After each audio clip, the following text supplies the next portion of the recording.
Welcome and hello. This is Total Spotfest. That is Jamie Faulkner. I am JJ. That is one Mr. Austin Reddick. We're not too tired. We're not too worn down, are we, Austin? I am perpetually tired and worn down because I've been packing and cleaning and throwing things out for our impending relocation to the East Coast. But I'm here and ready to talk some wrestling. There we go. Did you get the house sold yet? We did not get the house sold yet. We did have a realtor come by today to begin that process. So the wheels are in motion. Nice. That's awesome. Very good. Very good. Well, we want to thank everybody for joining. Thank you for joining us. Thank you for listening. Thank you for watching. What's up? What's up, We are your Slop Tarts, Squatch. Thank you for everybody hopping in over on the TikTok as well. Please, if you're over on TikTok, tap that heart. Give us all the likes there. Give us a big thumbs up over here on YouTube. If it's your first time here, hello and welcome. We do this every Wednesday, approximately a half hour after Dynamite, which Lord knows when that is, because we're just crap shooting with time slots now. I mean, that's fair. Jamie, how you been, man? You know, life's been good, other than the fact that I had a bird in my dryer vent this morning. That was fun while I was working. Oh, nice. That was fun times. Like how far in the dryer vent? Like near the entrance, or like in the middle of the wall? No. By the dryer. What was it, a live bird or was it already deceased? Oh no, it was very much alive. Like I heard rustling, and I'm like, what the hell's that noise? And my cat's like, she likes to lay on my computer because it's cold down here. And yeah. I'm like, what the hell? And I go down over there and I hear it again, and I hear like a little like, I'm like, oh, this better not be a freaking squirrel, man. Like I was just like, no way. And so then I was like, okay, let's do this the humane way. Okay. I want to get this thing to go out and away. So I turned my dryer on air dry, so it'd be cool air. And then fired it up. It went up the chute and it stayed up there, and I thought it went away. I'm like, sweet, it's gone. Like I was trying to get Megan, because she's home right now, to check it out. Like, and we didn't hear anything. 30 minutes later, right by the dryer again. I'm like, you gotta be effing me. So I was like, okay, fine. We're cranking it up. I turned on regular dry, and that thing went up. And then I went outside. Megan was in here. We had the phones on. We were figuring this thing out together, and nothing, right? We heard it, and I never saw it leave either. So like it would never left. I'm like, okay, well, plan B is I'm going to get the leaf blower. I'm going to blow this mother effer out of this thing. And then I'm like, oh wait, I got one of those fancy schmancy freaking dryers. It's got heavy duty on there, which is extra hot, right? Oh, Jesus Christ. Turned on extra hot. That thing, whoo. And then as soon as I did that for a little bit, it went up, and then Megan was outside, and it shot out like a cannon, the first one. So like I said, first one. There's so then multiples. We turn it off. So then we turn it off, and then I go over there. I went outside and checked. I heard one up there, like right by the entrance, or like where the flap is. So I was like, okay. Literally, the moment I turn it on, the other one flies out. So there's two that flew out. Oh, Jesus. Yeah. I think they were trying to make a little nesty nest in there. Like they're getting trying to get a whole bunch of they were just needing a little personal time, Do you know like the brown cow, Do you not like have like the mesh cover on your outside vent? So I just had my stuff cleaned out not that long ago, and the guy's like, oh, you shouldn't put one of those on there. That's actually bad. Whatever. I'm like, okay, cool. It's winter months. I'll wait till it gets warmer when the birds are out. Well, it's been 60-something degrees out, so the birds are out.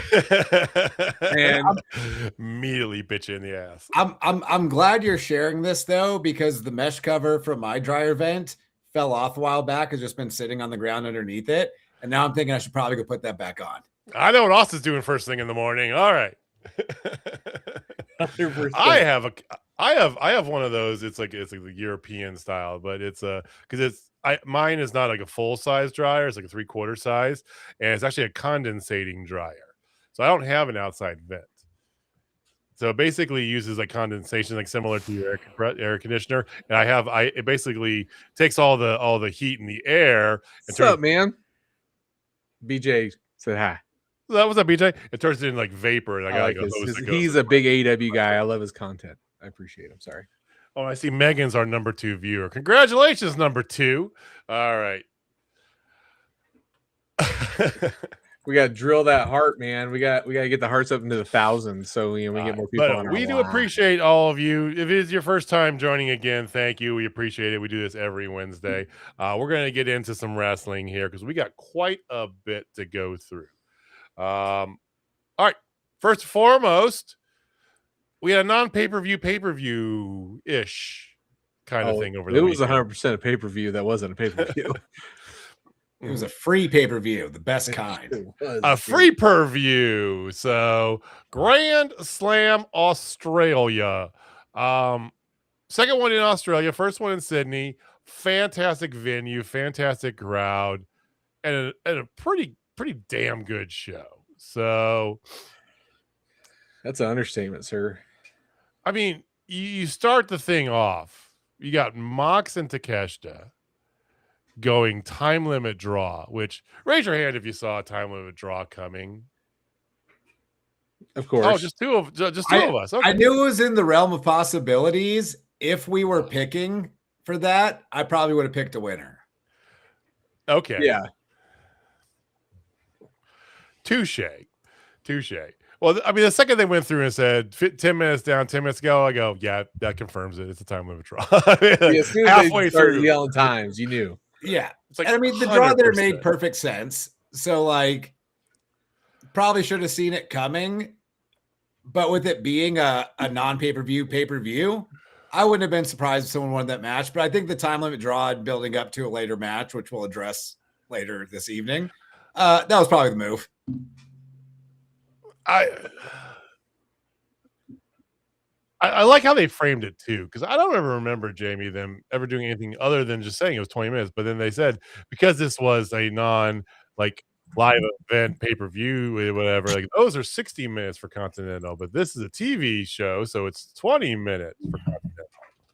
Yeah, I feel like they're just moving the goalposts there a little bit. But hey, I'm good with it. I see you're new to pro wrestling.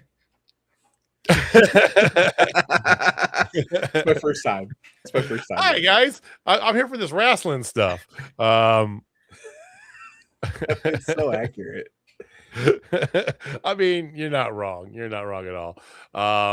Overall, I mean, what are your thoughts on the show other than that? Yeah, I mean, we did have number one contender match. You know, that was straight fire as well. Of course, Hangman won, as to be expected, right?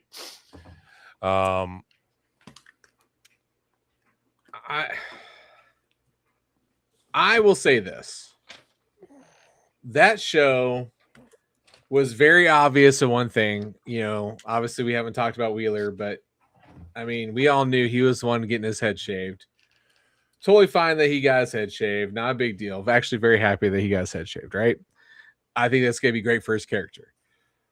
But can we just talk about Kyle Fletcher? Just how on the nose maybe one person was about how it was his Shawn Michaels moment, and he's just following in the footsteps of the greatest, arguably, of all time, just with less coke, probably. Hopefully less coke. I think so. Probably. I'm hoping, man. I mean, him and Sky Blue actually lead a somewhat normal-ish life, you know, at least according to their social media. You see this, except that he really loves fire, which I am even more admonished to him because of that. Same. Yeah, the ladder match was outstanding. You knew it was going to be outstanding. Well, yeah. The brainbuster off the ladder was rad.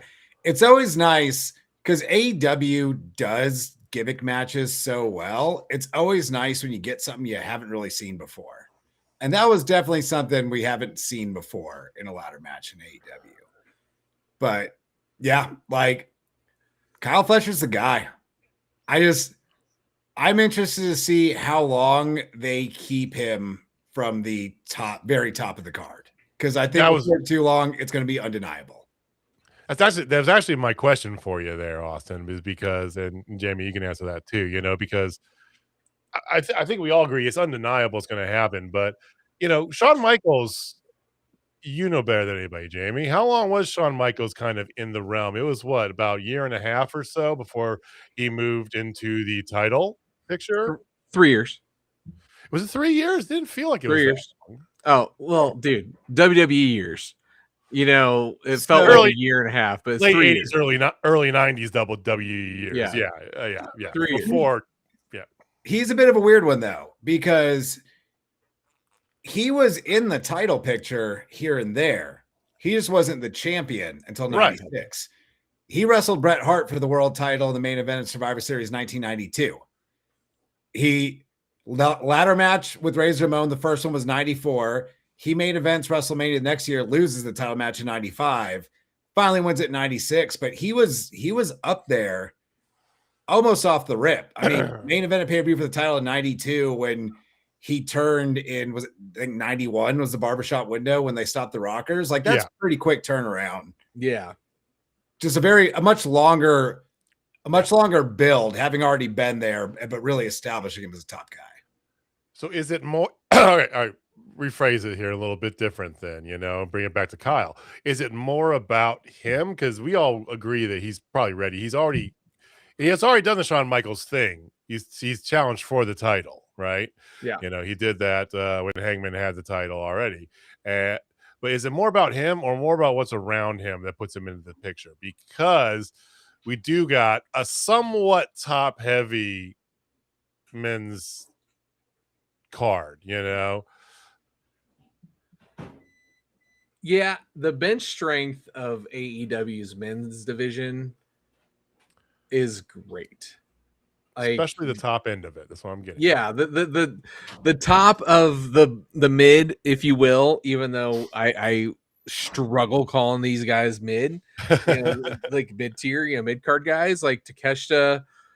I mean, hell, right now you even got Okada technically in that. Okada's definitely that realm, you know, and you have Fletcher. You have these three dudes just right there. Orange Cassidy. I know you guys don't love Orange Cassidy, but I do. I think he's great. I mean, I like him just fine. I don't think he ever needs to be world top guy. Yeah, he's gonna be the top of the mid cards. Like he's gonna be the king of the mid cards. He's gonna be their Triple H. He's dying on this hill, folks. He is gonna. Wait. Triple H, king of the mid cards. Did you not watch wrestling from 2000 until about 2017? Because that was like 90% Triple H holding that belt. Triple H was very much in the but everybody when you hear Triple H talk about the old days, he's always talking about the Attitude Era. That's so macho, man. The game. Yeah, I can't do a good Triple H. You can't do the game's hard to get. Yeah. Yeah. But anyway, he was the king of the mid cards. When at his peak in the Attitude Era, Homeboy had the European title. Okay. So I'm not in the business of even time out. Whoa. That was not triggered here. That was not his peak of the Attitude Era.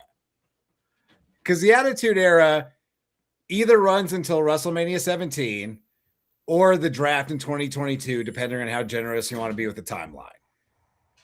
Triple H is wrestling for the title in the main event of SummerSlam 99. He wins it in 2000. Actually, I think he won it. He might have won it slightly before 2000, but like he was a top guy for a big part of the Attitude Era. Not nearly as good as the other top guys, and everyone will agree with that, but he was there. I disagree. I think he was the king of the Ruthless Aggression Era. I'll give you that. I will give you Ruthless Aggression, but I will not give you Attitude Era. I've never said he was the king of any era. He was. I know, but okay. He was never like the top guy, but fair. He was the main event guy in the Attitude Era. And you can't argue with historical facts. It's not opinion. You can go on Wikipedia and read through the timeline and confirm that what I'm telling you is the truth. Austin, have you met my friend Jamie Faulkner? Oh. Orange Cassidy, the Triple H of AEW, is the funniest fucking thing I've ever heard. Okay, bye. Ladies and gentlemen, Heidi Howitzer.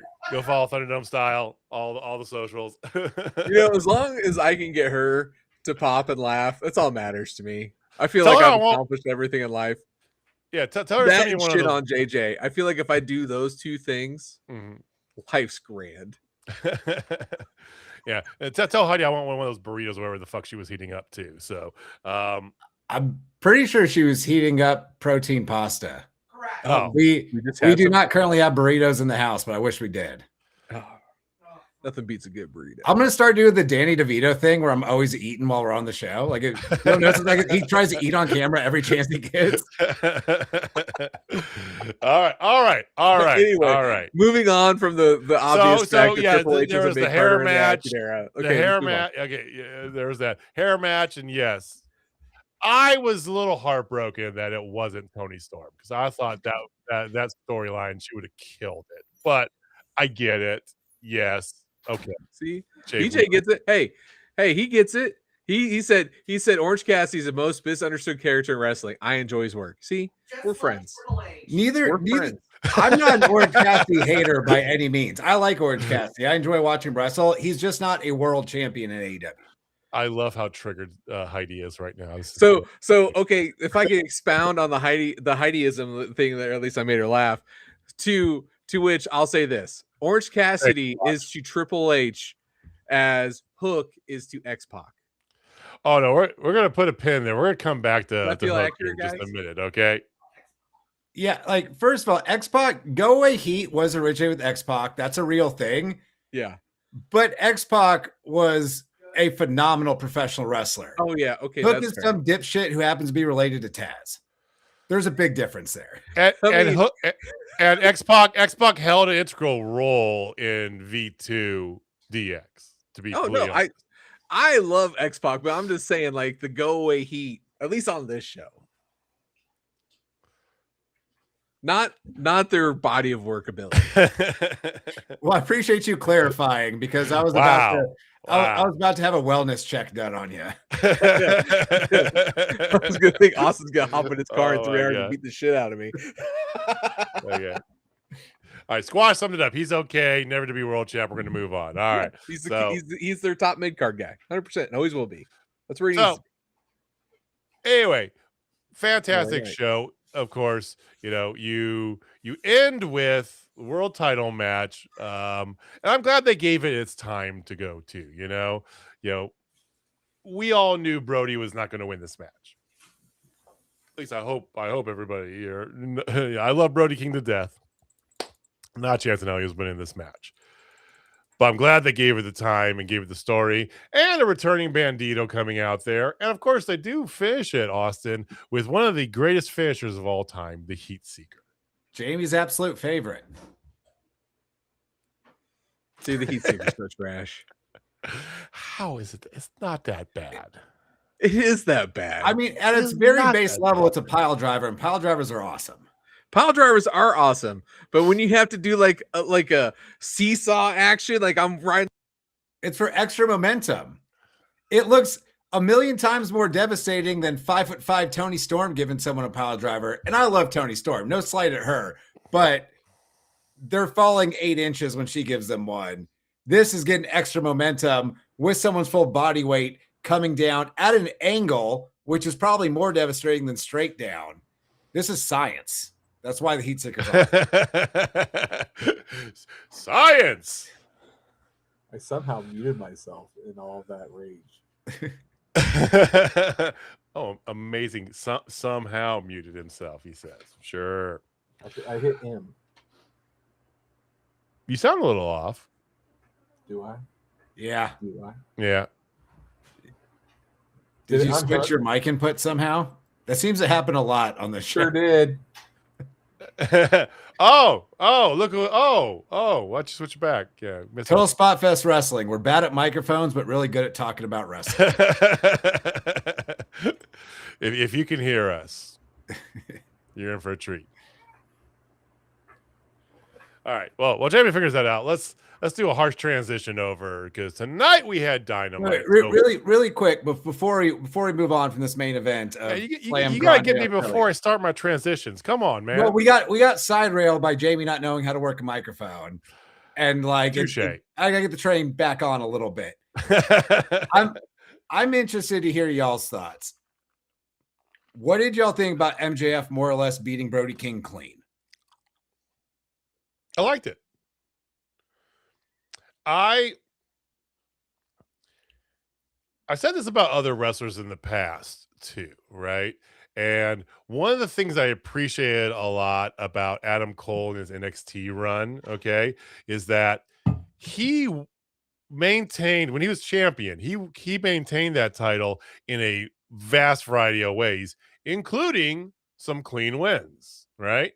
I think that's good for any heel because if he only ever wins using a low blow or the ring or some stupid shenanigan, right? It's way too predictable. And something like this is let's be frank, a lower stake match, right? It's not a pay-per-view. It's not one he's expected to lose or, anybody expects him to, for him to go out and get a clean victory. I think it adds to kind of some of the credence of what he preaches in his promo about being so good and doing all that, right?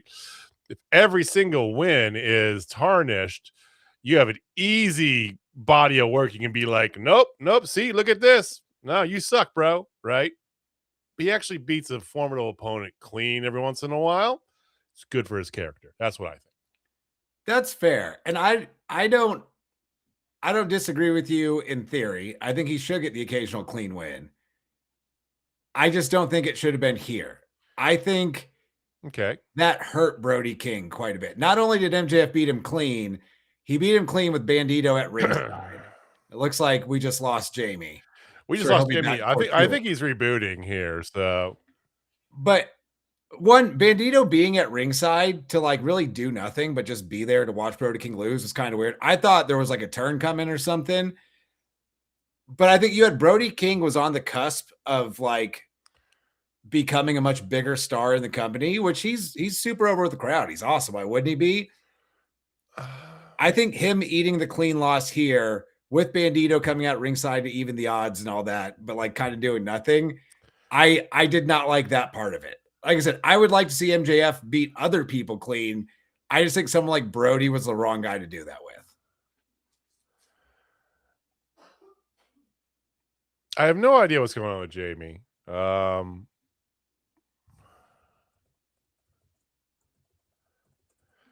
I'm just chatting to him right now. I hear what you're saying. My only disagreement, no, we can't hear you, Jamie. The only disagreement, we can't see you either for what it's worth, by the way. My only disagreement with that is I don't know where you put Brody where he is right now. I don't feel like he was going to win this anyway, right? I think everybody knew that he wasn't going to win. Oh, absolutely not. He was not going to win this. I feel like also you're not putting him in the main event title picture for extended period of time, again, because of the log jam you have at the top of this card, right? You got Kenny Omega, you got Swerve Strickland, Hangman Adam Page, Andrade El Idolo. You could, if you raise up Kyle Fletcher, he makes all sense in the world. You got potential of Okada in there, maybe Takeshita. I mean, yeah, putting Brody, I don't see that. So I don't feel like him losing was a slight at all to give on his momentum or his status in the company, right? He is, for what it's worth, and I love the man to death, he is a mid-card guy. That's what he is.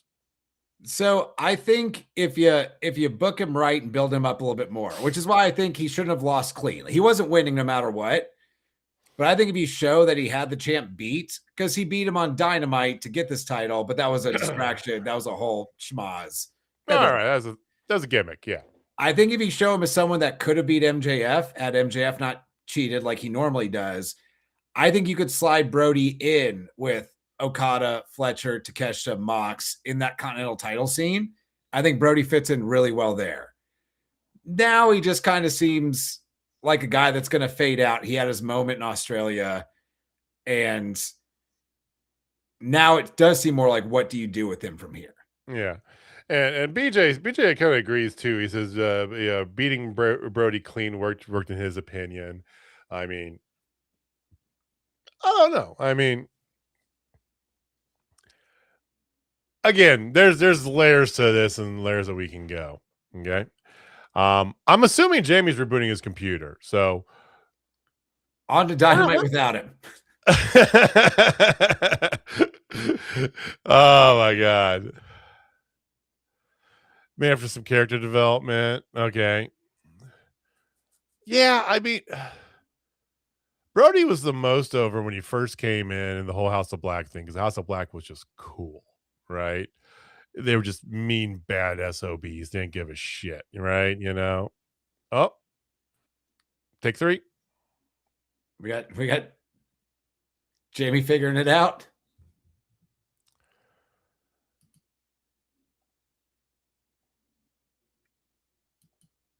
He is grayed out. I don't know why I can't bring him in here. He's stuck in the internet green room. Oh, no. There I am. There he is. Hey, had to there add you me, are. bro. You're grayed out. I couldn't add you. It took a minute. I had to reboot real quick because everything died. My camera died, everything. So quick reboot, and I'm back, boys. Again, if it's your first time here, welcome to Total Spotfest. I'd like to say this was a random occurrence, but we are committed to the bit, and the bit is technical difficulties. We bullied him so hard about the heat seeker, he had to take a timeout. I mean, it is a piece of shit move. So he was developing a couple tiers. All right. Did you hear us at all? What we were talking about, Jamie? No. All right. Brody King getting beat clean. You like it? Hate it? Hate Brody. it. Thank you. Fucking hate it. Thank you. You have a big monster that you've been billing as a big monster, and he is arguably the only man in AEW who knows how to work as a big man. True. And you have MJF, the king of finding some scrupulous way to win, beat him clean? That makes no sense. Zero. Zilch. Well, that's why we had to get another FWO member back. I can mute you both. You know this. Okay, I have power in my hands. Well, all right. You might have regardless, power, your power is wrong. You tell us what you think. All right, Squatch agrees with me here. And you know, well, Squatch is wrong too. BJ says he likes. I'm gonna light the world on fire today, boys. BJ does tell us he likes the salt of the earth better for what it's worth, and I mean, agree. It's an armbar. I mean, it's just a Fujiwara armbar. Like his stuff is so generic. I hate the salt of the earth. We just are flip flopped. Yeah. I don't even mind MJF having a submission finish to use way. at times. Just do something better than that. I mean, that's fair. He's not okay. MJF is not about technical mastery. Does he have to be a good wrestler for his position where he's at? Yes. Is he a good wrestler? Absolutely. Can he sell his ass off? 100%. Best talker in the business? Sure, we could put him up for that award any day of the week, right? Does he need to have Will Ospreay levels of finishers? No. It's not what he's about, right? Solid finishers that are consistent and give him a clean victory once in a while. That's my summary, Jamie. I think you're fine with that. I don't need him to have this amazing finisher because it's not really what his character lends, you know. That's completely fair. It doesn't have to be amazing, just not like the most basic armbar you can do. Okay. All right, well, learn another armbar. Let's talk about Dynamite. Let's transition over, okay? So, okay. Tonight's show was it was an interesting one because now we're fully behind everything else and we're full speed ahead, a little bit under a month away from Revolution. So it's time to book it, boys. We're going full send for let's book this show. The world title match we already know because it was at the end of Grand Slam. Out comes Hangman, signs the contract, throws it at MJF's feet. There you go, right? We're gonna come back to that. We need to come back to that. I got thoughts. We're gonna save that. Okay, I'm gonna jump around a little bit. I'm not gonna go linear tonight, okay? Because I want to start with the heat, with the hotness. Let's just get right into, which I hope to God is everyone else's match of the night, because if it's not, I'm checking your pulse right now. Swerve Strickland, Kenny Omega, first time on TV. They were like 10 minutes to the hour, and I'm like, oh, they're gonna give this like hardly any time. It's gonna go like maybe 20, and it's gonna be they'll have something to carry it on to the next one. Nope, I was wrong. I was dead wrong. This match fucked in so many ways. It could be working for Brazzers next week. And that's, I mean, it was. What's that? You can Google it. You're fine. It was. Oh no! Don't Google Brazzers. What's my phone doing? Holy shit! Surprised you still have the app, bro. Yeah.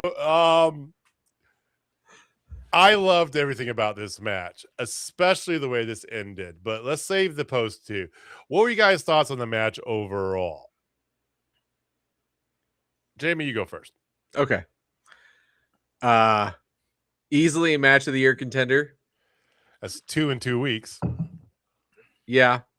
It was everything I thought it was going to be. The hype was very real.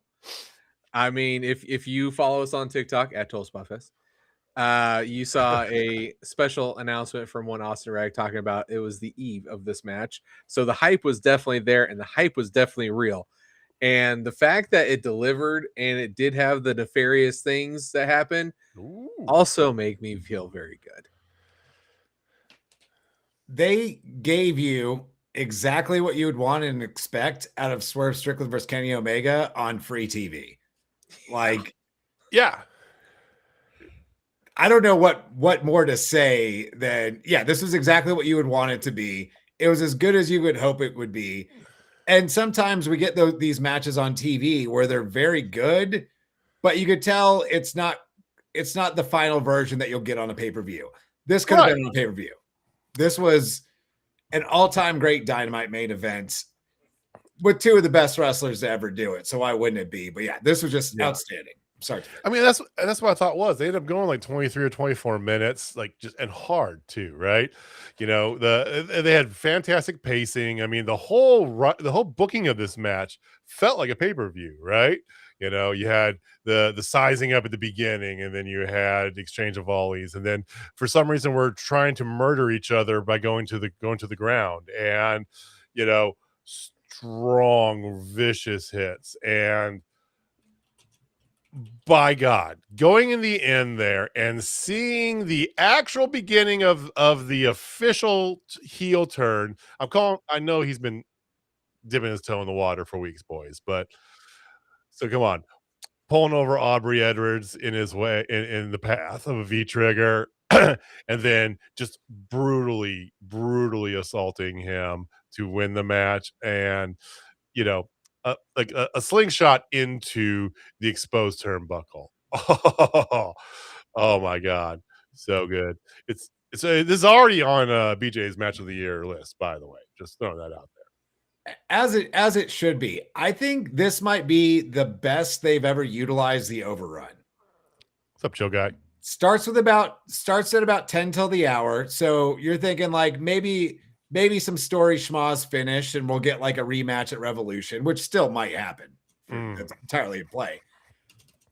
But you see Aubrey get pulled into the V-trigger and knocked out, and you're thinking like, okay, here comes the screwy finish. But the match goes on like 7 more minutes after that. They did such a good job of teasing those finishes. It was masterpiece. Oh, and one of the best intercepting house calls I've ever seen. That standing house call, Jamie. Dude. Oh. Dude.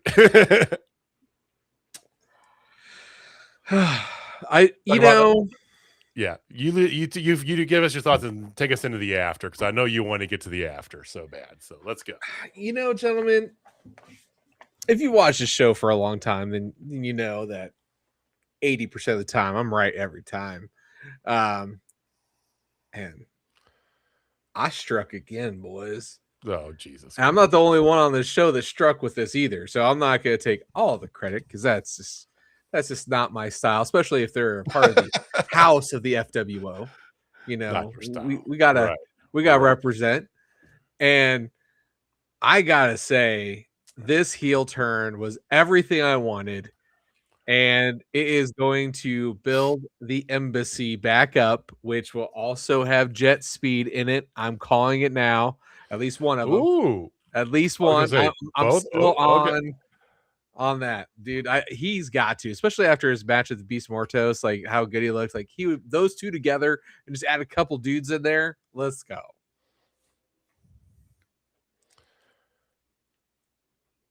I don't know if I want to see an embassy get built back up. Same. I wouldn't hate it, but I like the idea of just heel Swerve running on his own. Yeah. I mean, with Nana, obviously, but do you need Austin? Do you need an embassy? I don't think you do, because Swerve is established as a guy that can beat anybody in the company. We just saw him pin Kenny Omega. Like, you don't need any more validation than that, as you can do this on your own. I mean, everything he's been doing too has been with just him and Nana, right? And I love him begrudgingly pulling Nana back to the dark side, and just the unhinged Swerve on his own is so good. I think you can do other things with Kevin. You can still turn him heel. You can still do some other stuff with that, but I don't think it needs it. And I think that too many bodies distract from the point. And the point is, this is a bad man. He's going to be going after Hangman Adam Page eventually here in match number 4 of Bloodfest. Let's go. But I think Kevin Knight needs that rub. You know what I mean? I don't think he's you can use it, sure. To stand on his own 2 feet as a heel yet. I mean, who wouldn't want that rub? I get it.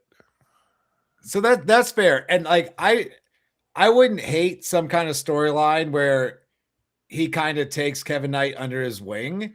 Like, hey man, you tried being the good guy. I did too. Look where that got us. Let me show you how this shit really works.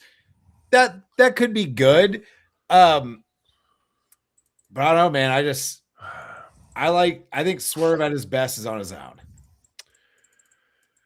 And on his own, he hangs Kitty with a chain, and then sets up the stairs next to the announce table, right in the face of Bryan Danielson too, which I love that. I love that little aspect of all this too, right? And then just murders Kenny Omega on the announce desk. So that's how you end a weekly television wrestling show, ladies and gentlemen. Yeah, not only did we get an absolute fire match, we got one of the best heel turns the company's done to close the show. Fantastic. And the crazy, Jamie, that I needed to do this. Oh. Yeah. I know that was singing to your heart. I know you. It was perfect. Like, again, everything about that match and after was absolute perfect, down to the very last detail, just like Homelander said. So back to the very beginning of the night, you opened up with a Continental Eliminator match. John Moxley coming out against your favorite member of the Don Callis family, Mark Davis. Speaking of Mark Davis, did y'all see there was a United Empire reunion at the Brisbane house show? Mm-hmm. No. That's amazing. It was a trios match. It was Fletcher, Davis, and I forget who else. I don't even remember who they wrestled. But yeah, like we were just talking about the other week, like, what are they ever going to acknowledge that? But apparently they did tag in Australia over the weekend. Okay.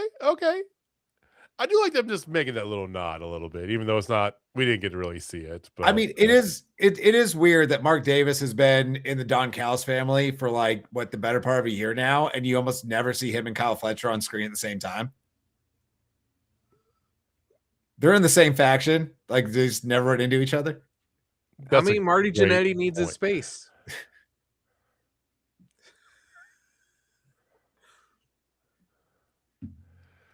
BJ gets it. BJ gets it. All right, so FTR had a little promo as well. Everybody's stream skipped, right? Because I had to catch up because I got home late from work. So you had the FPR come out, and they're talking all this trash about the Young Bucks. How come the Young Bucks, they super kick in, they knock out the FTR, and then they, I presume, double super kick Stoke out of his wheelchair, and Clint matches on for what's up, Clint? Matches on for Revolution. I'm excited about the match. The match will be good. I could care less about anything that happens between them from now until Revolution.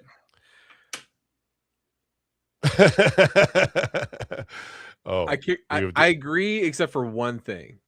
What's that? I just care about Stokely Hathaway, or sorry, Big Stoke, being able to talk every week. That's all I want. Because when he talks, it's absolute gold, and it's everything I want. Because he is just so damn funny. He's my spirit animal. I think I've gone on to say that before. you have very much said that before. You know, I've tried to, go to the helpbigstoke.com, and unfortunately, it's not taking any money back by his merch. So, but you guys did you see the super kick? No, it froze. No, he like froze up. Cut.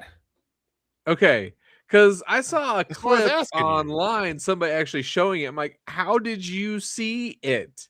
Because I think they dumped it because they thought it might be offensive for super kicking a guy in a wheelchair. In a wheelchair? I don't think it was that. I'm wondering. So, like, are you watching on Max or where you? I was just going to ask you. Are you watch on Max? 'Cause I watch on Max. I watch on Max. I was watching on TBS through YouTube TV. So maybe it was like It's just been the feed in the Americas or something like that, and maybe like an international feed got some, like, it didn't skip there, but it definitely skipped for me. How about anybody who's watching on TikTok or on YouTube? Or YouTube. By the way, you can give us a like and subscribe on both. That'd be great. And some hearts would be awesome. Hearts and thumbs up. Let's do it. Hearts and thumbs ups. We like those. But if you guys did it skip for you? I really want to know, because I am cornfused. Yeah, I'm not putting my tinfoil hat on here. I'm not going to call this a conspiracy of any sort. All right. You talked about Kevin Knight. He did have a match against Beast Mordos. I loved this match. I think everybody knows how much I love Beast Mordos. Jamie especially loves Beast Mordos. I do. Austin, I know, loves him some Beast Mordos. You have met him. That's right. He was part of the meet and greet, right? Yeah. Part of the meet and greet at Wrestle Dream. That's awesome. I spent way too much money to go to a wrestling show, but it was worth it. Yeah. You have a memory with your daughter. Come on now. 100%. 100%. And my arm got almost knocked over by one of the brawling birds. They're trying to make this a thing, boys. They really are. He's a Kevin Knight guy too. We're best friends. We just didn't know it. I mean, Kevin Knight, who's not a Kevin Knight guy though? Kevin Knight's awesome. If you have eyes and you see and you like wrestling, yes, that yeah. You have eyeballs and you watch. I was like, yeah.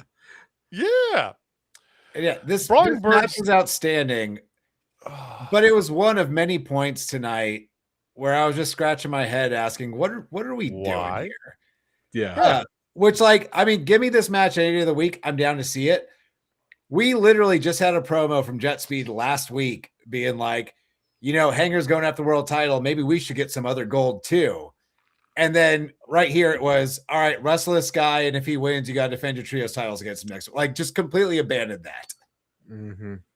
And I want to expand on that because that did grind my gears a little bit. It's like, so for no reason, you're putting an eliminator match out there to just the LFI in total, and then Beast Mode goes, if you win, you can get a match with us. And then later on, Ricochet comes on with a demand, and they're taking him up on their challenge, and now there's a trios title match on Saturday. Yeah, why? I mean, I'm good with that. I'd like to see the demand win it because I want to see Hanger rid himself of that belt before we get into Revolution. But make it make sense, Jamie.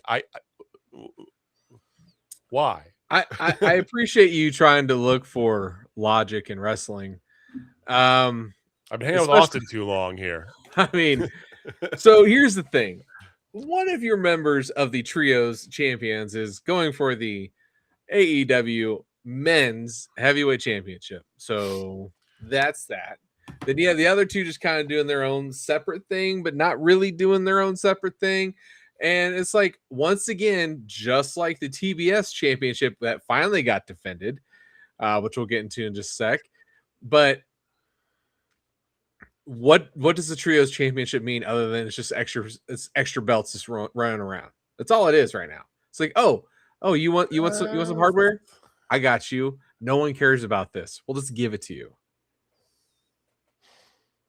Yeah, that's basically what it is. I do gotta say, I am with Jamie. I would like to see the demand win on Saturday. And to circle back to our discussion of said that.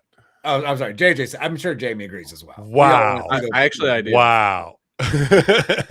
See, it's just because he knows great takes usually come from me. I know Jamie agrees. That actually would have been way funnier if that was intentional, but it wasn't. But brought to you by Blue Chew. I think the biggest reason I said JJ or Jamie said JJ is because I was going to circle back to something Jamie brought up earlier about Kevin Knight turning heel. Yes. And going with Swerve. I actually would not mind seeing Kevin Knight turning heel and joining the demand. Oh, that's a good rub too. Okay. Yeah. I dig that. Like that. I don't support it as much as my own idea, but I do support it. I like that. I like the fact that you can do that, and you can kind of get him back into the trios title too. I know, but you can make it make a little bit more sense. Maybe. I mean, I don't think they're going to do it this soon, but if Kevin Knight costs Jet Set Rodeo the match, and then Ricochet, who's already the national champion, gives him the third trios title, like that's a great heel turn right there. That'd be fantastic. They won't do it that soon, but no, they won't. But I mean, we'll see. Follow us. We started doing a lot more, kind of previews and follow-ups and posts and instant reactions and stuff on our TikTok, guys. So give us a follow at Total Spotfest. We'll talk more about it later. You made mention of the Brawling Birds, and boy, they are trying to make that a thing. It's a terrible name. They gotta quit letting these people name their own teams. I mean, they have a T-shirt now, which is fine. It's just, I generally like the idea of Windsor and Jamie Hayter putting them in a tag team, right? I think that's good for both of them, right?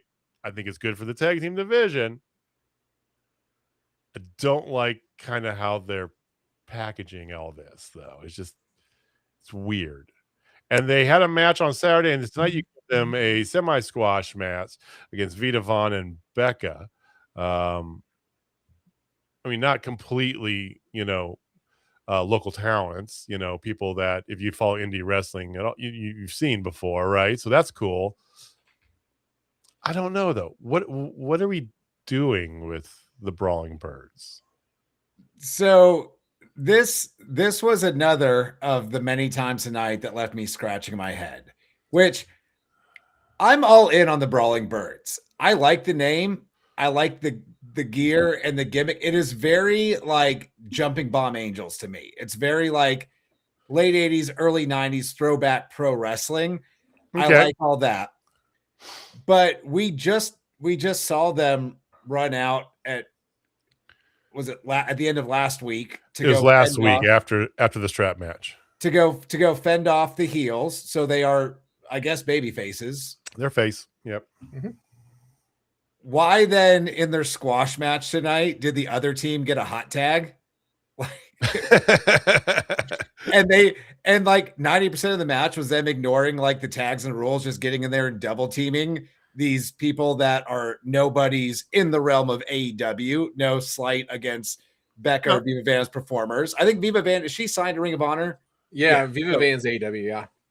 But I think she is. Yeah, and Becca's been on several times, so she might actually pop into Ring of Honor eventually. Yeah, so. you've got this babyface, or supposedly babyface tag team, the Brawling Birds, just double teaming the scrubs, for lack of a better term, who are just enhancement talent tonight.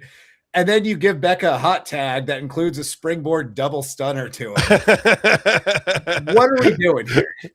I mean, BJ has a theory, Jamie. He thinks that maybe this is the long game of giving the Brawling Birds the tag team titles eventually at All In Wembley, which they made mention of and did a promo of Wembley in the middle of this match. So maybe BJ's not far off.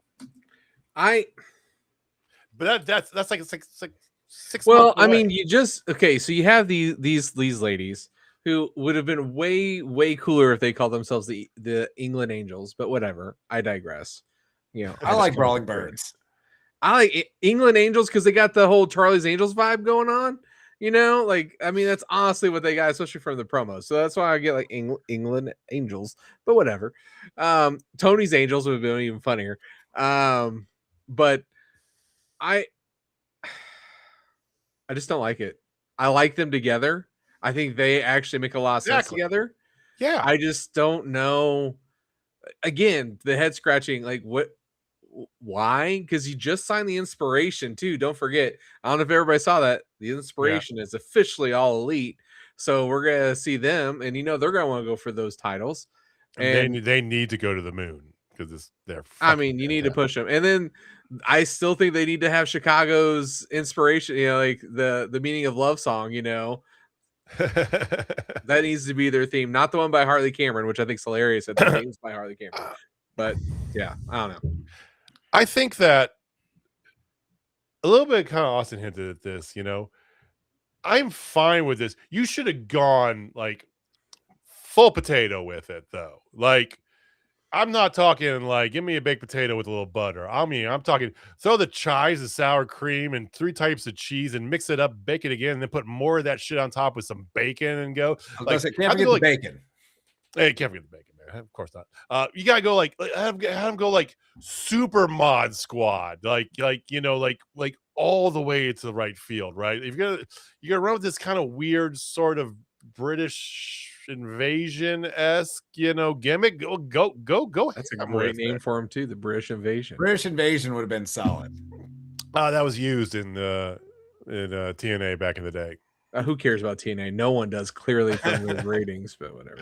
Well, current TNA, yes, but no. I mean, but British Invasion, yeah, use that. I'm sure that's not trademarked, yeah, because whatever. I don't know. We'll see what happens with it. It's weird. But hey, that was only one women's match, ladies and gentlemen. We had 2 tonight, including a title match, a 4-way women's title match for the TBS title with Mina Shirakawa, Megan Bayne, and Marina Shafir challenging Willow Nightingale. Everybody banned at ringside. Let's go. I enjoyed the match. I thought it was fun. I kind of thought this was a good time to take the title off of Willow. I'm not going to lie. No. Hear me out. No. I will hear you out respectively, but just know the entire time my head is just going. No. All right. I'll let you talk, but I'm not gonna. Here's why. Do I want to see her take off the? No, I don't. I'd rather see her, if she's going to drop a title, drop the tag titles. But they made a big deal about her putting these like multiple defenses in the tag with Harley Cameron over the past couple of days, and I figured if Tony Khan is thinking we need to maybe move one of these titles off of her to kind of make some other room and some action in the women's division, this might not have been a bad time to move it to Megan Bayne. Just saying. Because then you might have a rematch at Revolution with Willow, potentially, or how you do it. That's why I thought it wouldn't have been bad. I didn't think they were going to do it, but I was like, part of me is like, are they going to move the title over? Maybe this could be a good time. No, they didn't. No, I mean it's time to move the tag titles. Especially you've got the Brawling Birds, you've got the Inspiration now, like you're fleshing out the tag division. It's time to move those, and it's time to see Willow defend the TBS title more regularly and get a nice run and rack up some defenses. Like Willow, it's her time. She needs it. I agree. I absolutely agree. BJ said that she's his wrestling crush, and I think she's everybody's wrestling crush. Like her personality is just ecstatic. Like it is so addictive. I think it's probably the best way. But I would say she needs to lose the tag belt and have that prestigious run. I completely agree with what you're saying there. Tonight was not the night, though. Megan Bain did look great in this. She looked. This is the yet again best she's looked at AEW, and I'm saying that she's had some really good matches. I feel like her progression has been outstanding. She had good heat on her as well tonight too, which I love to see because she did have any reaction for the first couple months that she was here, and she finally is getting some good heat, and I dug all that. Have they announced a match for them yet at all for Revolution? Why do I feel like it's gonna be the Sisters of Sin for the tag titles? Yeah, I think could make sense. I think they're dropping the tag titles before Revolution. Oh. If I was booking this, sick. They would drop the tag titles in the next week or two. Harley would turn on Willow, and we'd get Harley versus Willow for the TBS title Revolution. And whoever won the tag titles, probably against the Inspiration. Because if you signed them, let's put them on the pay-per-view that's coming out. Oh, they're gonna be put immediately up there. You're the meaning in my life. You're the inspiration. That's like the perfect song for that. I'm familiar with the song, Jamie. I didn't need the serenade, but I appreciate it. I just say that Peter Cetera. I think we all are in agreement that as much as we love a double champ, you gotta do something with these storylines. You gotta get the belt off of one of the belts off of Willow, right? And that makes the most sense. And they had 2 opportunities to do it over the past week. And yes, they were not going to do it in the Sydney show. I get it. That's fine. But, I don't know. Part of me just like, I have this sneaking suspicion they're not going to do any of that. And whatever match Willow goes into at Revolution, if not 2 of them, she's going to be, defending her title. Just saying. So if you are going to do the Harley turn, which there's no reason to believe that outside of wild speculation on our part, and we'd all like to see it. Well, true. I think Willow pulling double duty, defending the TBS title earlier in the night, and then them losing the tag titles later in the night is a good storyline reason for Harley to turn on her. Yeah. Ooh, I like that. I like that a lot, actually. I do too.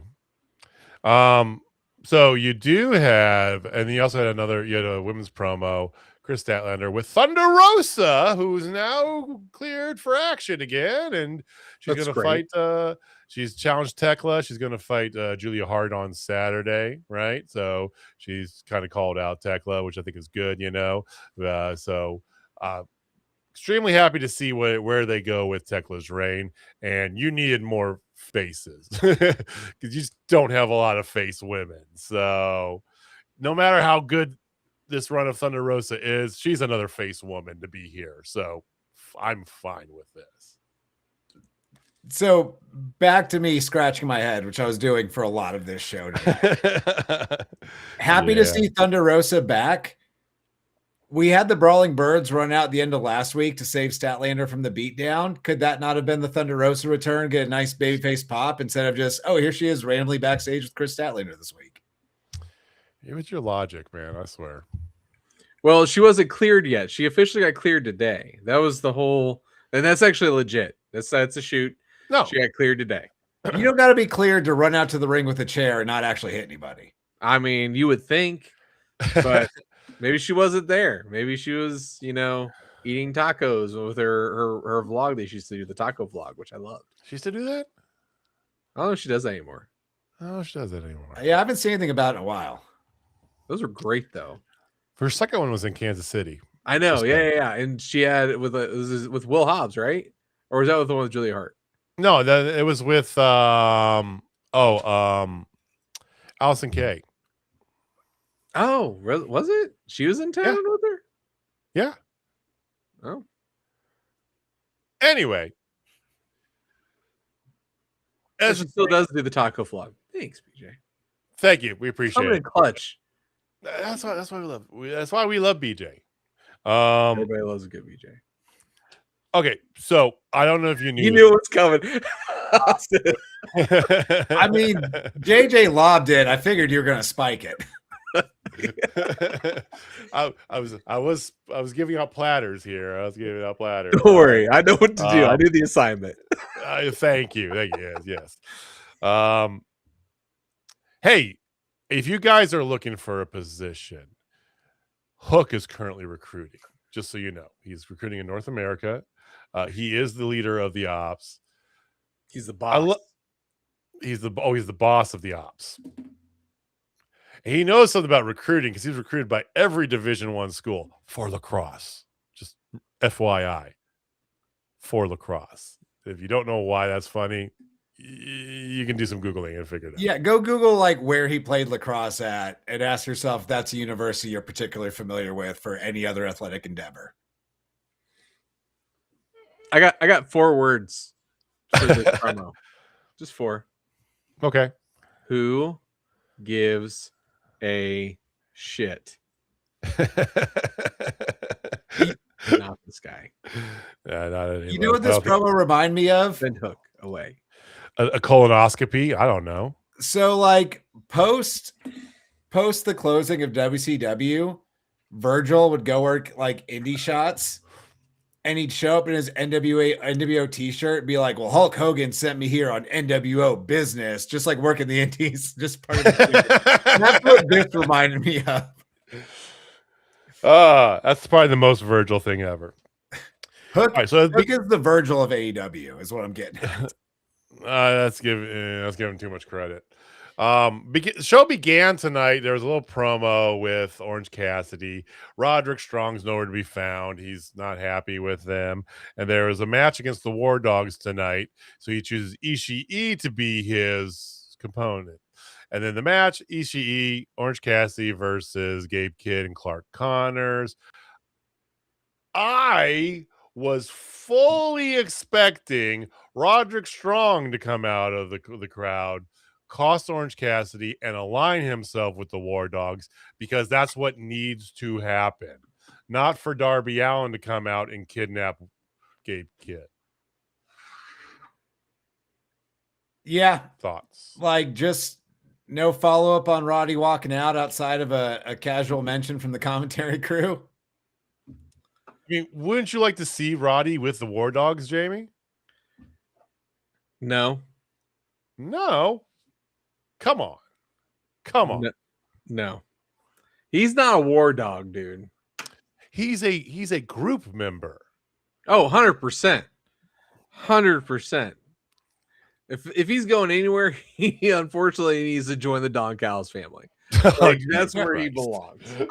God. I'm gonna go right back to the well. I want to see Roddy join the Demand. Like, his new bit is he starts joining these factions where he just hates everybody in it. He's just annoyed by them all the time. I low key love that. I'm not gonna lie. I low key love that. That's amazing. That would be amazing. Yeah, no, the War Dogs are too cool. But the one thing I did notice, Gabe Kidd, when he came out, he still had the New Japan logo. Did you all see that? In his Triton, yeah. I know he's finished. I thought he was already finished up because I thought his last engagement was last week. But I don't know.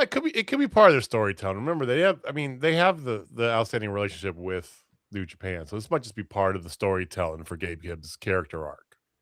Yeah. Well, Brody King had a quick little promo with Bandito, and he's going to keep on going and doing all that stuff. But then you had earlier in the night, you had a Hangman, like a video promo, and leads us into the face-to-face between Hangman and MJF. Now, the match is booked mostly. And this is meant to have no physicality. So it's going to be a straight talking fest between Hangman, between your two top guys. Let's call it what it is, okay? I enjoyed the living piss out of this, okay? MJF's got a lot of hate, and I like the way he kind of see MJF. He usually does the same shtick, but I like how every once in a while, depending on the story, he cuts to the chase and changes his kind of his MO, right? Which I enjoyed that, right? So he's got a lot of hate, and he hates him. Hanger hates MJF, and they keep going at it. Okay. Did you guys know that Revolution is on MJF's birthday, though? That's the real question. I do now. I heard it from the man himself tonight. What are your thoughts on the? Now we're going to get into the actual match and what they're kind of get for it. But what do you think about the promo back and forth for it? Because I thought it was excellent. I thought MJF side was more or less your typical MJF fare. I did really enjoy Hanger side of it, especially the line of "You stole the spoils of better men." Like that was pretty hard line right there. That's a good one. As a whole, I absolutely hated this segment. I thought it made Hanger look like a dumbass. Which we'll just get right into kind of what this led to for Revolution. Yeah, go for it. Yeah, go for it. So Hanger tells MJF, the guy he has beaten cleanly, not once, but twice, and who's never beaten him, that, hey, our match for this belt that I just said we both need, and I know I can beat you for in a pro wrestling match because I've done it twice, it can't be a regular match for whatever reason. So how about we each say a stipulation and let the fans vote on what it's going to be, to which MJF says, no, we're going to have a regular wrestling match. Which leads Hanger, who has beaten MJF previously twice in just straight up pro wrestling matches, one of which was for that very title not 6 months ago. Yeah. Says, you know what? To get you to do it, I'm going to do the thing everyone still rags on Cody Rhodes for. And if I don't beat you, I'll never challenge for that title again. If you allow this to be a stipulation that gives you an advantage rather than a regular pro wrestling match where I've beaten you twice. That's why I hated every part of this. Oh, and it would be a Texas Death Match.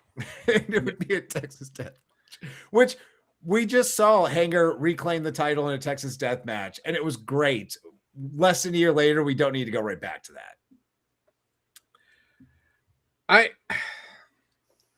I liked this promo up until that point, you know. Same. And that's where I was. Like, for the most part, I felt like MJF was playing it safe because he was just doing his usual shtick. But instead of, like, we've talked about this, like when he's in his rhythm, he has this rhythm, right? But every time he gets out of that rhythm and he does something different, that's when he absolutely is lightning in a bottle and does great promos. This was his typical rhythm. Totally fine. I definitely felt like he got outshined by the guy 4 years ago. We all agreed that said, hey, this guy really can't talk all that well. And now look at him. Like, he's arguably their best talker. So I liked it up until I'm going to never challenge for this ever again. So stupid. It's either obvious he's winning it, which shame on you, or they're going to do the dumb thing of, hey, we're going to have him lose and never challenge for it again. And he's literally the face of the company. You know, that's not going to be the way. So you're already predetermining how this match is going to end. I mean, the only other way you get around that is you have some other really dumb stipulation and some other thing which gets him to qualify to challenge for I have no idea. I don't like the whole never again thing. Like it's one of those things like back in the day when they had this dip, it was used like once in a blue moon, right? Like back in like the early 90s, 80s, and Jamie, it's something that you throw out there and it was like, oh my God, this is serious. But you like rarely see this, right? Now it's being thrown around like candy, I feel like at times. And it's just like, really? It's the second time it's been thrown out at AEW. Well, I'm not just saying already. like this specific, but yeah, No, but in general already. But you have other ones too that are similar. Like I can never challenge you for this again, or I'll never do this again. And it's just like okay, right? I think it muddies the kayfabe of it is the problem. And yes, Texas Deathmatch, whatever. My biggest concern is like, what is this? You pick a step, I pick a step, and then we let them decide. Who's them? What you're just gonna like who's louder? You gotta take a vote? Is there a straw poll? Is it gonna be an online like a Google form that all the AEW fans gotta what the fuck does that mean? Who? How? Why? I'm glad you mentioned that. Why? I'm glad you mentioned that because he goes, we're going to let them decide, and gestures to the crowd who was there in the building. And about a minute and 30 seconds later, they're like, all right, well, we'll announce the stipulations next week. So like, they don't even get to decide. Who's them? How? I don't like, I know I've been getting more logic hanging out with Austin in my wrestling, but you gotta admit, this is one that needs to be said because what the fuck? There's a difference between over applying logic and just not well written story. And we're on the latter part of that right here. Oh my God. Now that being said, I'm gonna borrow the Mark Stradamus hat for a minute. Oh, I need to find it. Yeah, where's that hat at? Because I do think Hanger loses at Revolution. Ooh. And I think he loses because a newly turned heel Swerve costs him the match. Oh, that'd be glorious. I'm not going to lie. That would be glorious. That will be glorious. Now, inevitably down the road, when they have to come up with some dumb reason why Hanger, even though he said he never would, can challenge again, because you have to get there, that part's not going to be as good. But after what we saw Swerve do to Kenny after the show tonight, which also, Hanger, you were there in the building. You're not going to come stop your boy from getting choked out. But like Hanger's going to have words about that over the next few weeks. I think we're going to see Swerve cost him that match. Okay. I dig that. I like that a lot because then you get the chase again from him, like downtrodden. He's lost everything yet again because he's made that identification of who he is as a world champion now. He's got to go through some sort of like crazy gauntlet to earn the right to challenge for the title, something like that. He has to earn it. He could do, inevitably he'll do the whole. I have to do this whole gauntlet, and if I have to do this whole gauntlet, and if I can't do that, then I'll leave AEW, right? That whole shtick, right, or something like that. Yeah, but that's the thing. Any way you go back to Hanger getting the challenge down the line makes him a worse babyface because this all came from him. This was him giving his word that he'll never challenge again. Like eventually the bill's going to come due and you're going to have to like just do some random pro wrestling magic bullshit to just gloss that over. But in the short term, it could be good. Yeah. Well, we'll see. We'll find out. Quick last thing then, boys. What do you think MJF's going to pick for his step? What is his stipulation going to be? I hope it's something on a pole. I think it's the match that he has even put as his favorite match of the top 5 anyway. Strap match. So I was going to say strap match? Dog collar match. Dog collar, bullhorn. Please don't, only because we literally saw a strap match a week ago. Or at least Fountain City. We don't know. I don't know. I mean, part of me wants to say it's going to be something, because stay in character for MJF is going to be a clever but something that benefits him match, right? Especially if that whole I lose, I never, that retire. So maybe it is something on the pole. I don't know. Maybe it's a ladder match. Maybe, I mean, He wouldn't do a steel ladder. cage. It could be a steel cage. I don't think he'd do a steel cage either. That doesn't feel like MJF. I don't know. I'm with Austin. We literally just saw a ladder match or a strap match And a ladder or a world match. title. Both. And a ladder last match. week. It'd be dog collar. Dog collar would be the next thing. That makes so much sense. Dog collar or was it the bull rope match? Oh, he touched four corners? I'm going to go in a completely different direction. What's that? I'm going to say an Iron Man match. Ooh, I like that. Ooh, okay. Who's the better man? Yeah. How about a good old fashioned submission match, boys? No, not really. When's the last time we actually saw a true submission match? I don't know. I think Have we New seen Japan's one? the last one that did it, and that's Yeah, like we 3 haven't years seen ago. one in AEW at all, have we? Yeah, the last one I remember was Zack Sabre Jr. versus Mother of Pearl. I can't remember who it was, but that's the last submission match I know of. And it's the perfect person to have in there, Zack Sabre Jr. So well, we'll find out next week, and we've already got the card being built here. If they does an Iron Man match, that'll be a little awkward because you do got booked already. You do.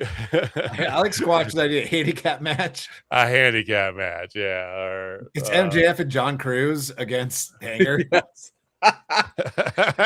or a returning somebody. We'll have somebody come back for him.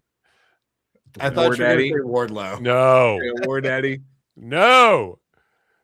All right, so we got Moxley versus Takeshita, no time limit match. So they do a Iron Man match on top of that. That'd be crazy. But they always go all out for Revolution because we talked about this before. Seems to be the most baller pay-per-view of the year. Yeah. So you have no time limit match. You got the world title match. Steps to be announced later. You officially have a world tag team match between FTR and Young Bucks. No build needed for that. That's just you're good. We don't need to see either of them. Just put Stokely on TV once a week, and we're good until Revolution. Yep. Just Stoke. We don't need to. Maybe him and Mark Sterling talking about how they can charge the Bucks for attacking him while he's in a wheelchair. I want them next week to roll Stokely down in the ring in a body cast on a gurney and have to stand him up to cut a promo. He just progressively gets worse. Like maybe next. So that could be the running gag. He just has like a neck brace. They super kick him again, and the next thing you know, he's like in a thing like he's this. Got the arm thing. Yeah, like they do a beat trigger, so he's got like all sorts of stuff, and like you just make it. Oh, he's got like the head. Yeah, full body cast by the end of it, dude. Yes. And eventually they just bring out a coffin, open it up, and then tilt him forward, and he's there with the microphone. No, the final form, he's Undertaker. The final form, he's going to be like Zordon from the Power Rangers. It's just going to be a big Stokely head on the monitor, just talking to the audience. Oh my god! Whenever I can bring that back, that callback, I'm gonna do it. Because for those of you who have no idea what the reference is, I mean, obviously you know what the reference is, but you have no idea where we're getting that from. Go back on our YouTube, give us a subscribe, give us a follow there. Go to the live history and go watch our past Halloween special. Every Halloween we do amazing cosplay, and trust me, you will get that reference if you watch this past year's Halloween. I was special. Paul Bear. That's all you need to know. I fucking killed it. Quick shout out because they are in chat here. Go give a follow if you aren't already to our good friends over at Fountain City Pro KC. Over on TikTok here. If you're on YouTube, it's the same things. Everywhere is the socials Fountain City. They're down in our description box as well. A little bit over a month away from their crossover event. Next show's the day before Revolution, as a matter of fact. It's a joint event with CSW. So local wrestling combined over at Leavenworth, Kansas. What's the hotel? I don't remember the hotel's name. It's the Leavenworth Local Hotel. Yeah, right downtown there in Leavenworth, Kansas. It's a really, really cool spot to go watch a wrestling show. Okay. You can drink beer. I know for some of us, Jamie, it's a little bit of a drive, but for those of us in the Northland, not as much. But yeah. Go give a follow there. And we'll have a lot more coming up in the next once we get into March here for Fountain City / CSW over in Leavenworth on March 14th. Tickets are available. I don't know if front row is though. They might be sold out of front row. I bet it's sold out by now. They usually sell out of front row. Since Fountain City's on Chase, I'll make that drive and do your pre-show like I always do. But I will really do it if you can make Jeremy Wyatt do a lion tamer, and then my life work is completed, and then I can move on to my next move. Please, God, make it happen. That should be MJF's submission finish. He should do the lion tamer. Absolutely. Oh, Jesus Christ! We're back now you're talking sense. I love lion tamer. He should do that. Oh my God! He should do that, and then his finisher should be the end of days. I think that would be a great finish for him. Lion tamer and end of days. An end of days from a guy that's like maybe 6 feet tall, probably shorter than that. Yeah, or a flatliner. Actually, a flatliner would be great from him. He should seal the stroke from Double J. Is what he should do. I mean, that's a skull crushing finale. That is and will always be the stroke. Write that down. Always. It's the stroke. 100% the stroke. All right. Well, that was wrestling. Chase was that by me. I know, right? I know. Okay. I'd be amiss because it is sign pointing season.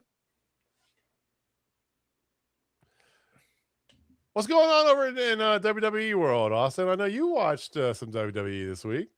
I did. Not much of note. I turned on Raw a little bit late because I was on the WWE Vault YouTube channel, which was doing a live watch party of lost footage, behind the scenes stuff, which there was some fun like house show matches and stuff. And then a while after that, I was like, oh, I'll check in on what's going on in Raw. I turn it on. We're getting El Grande America or Kano versus Penta, which it's Ludwig Kaiser versus Penta, should be good. I see an El Grande Americano entrance. I get a commercial break. I see a Penta entrance and about 30 seconds of wrestling, and then I get a commercial break. The rest of the match was pretty all right. But yeah, overall, nothing too big of note. The build to WrestleMania outside of that CM Punk Roman Reigns promo, which was outstanding a few weeks ago. I will give credit where it's due. Yep. Everything else seems kind of flat. You had your heel, Liv Morgan, literally crying from your face, Stephanie Vicaire, talking to her in a language she does not understand. That was confusing for me. And then a bunch of filler is pretty much what Raw was this week. Reddick's Raw report. Yeah. We are getting ready for go ahead, Jamie. We are getting ready for expedition Elimination Chamber. I like Expedition Chamber. That's what yeah, I do too. Sorry. No. So like I know I have strong feelings about my leaning towards AEW versus WWE. And every now and again, they do some stuff that's pretty good, but they absolutely ruined the Royal Rumble for me just recently again.